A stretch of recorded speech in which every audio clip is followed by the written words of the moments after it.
मर्द दा दारू जदों करिए अगों उलट दवाई पै जांदी ए इश्क दा रोग बलड़ा है।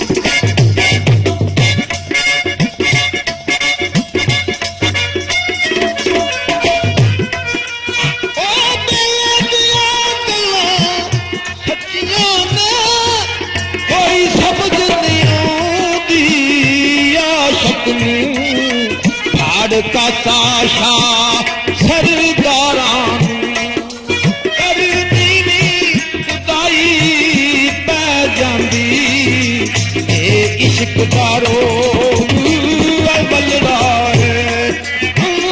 जोर तू जरिया नहीं जांदा ए इश्क दा रोग बलड़ा है।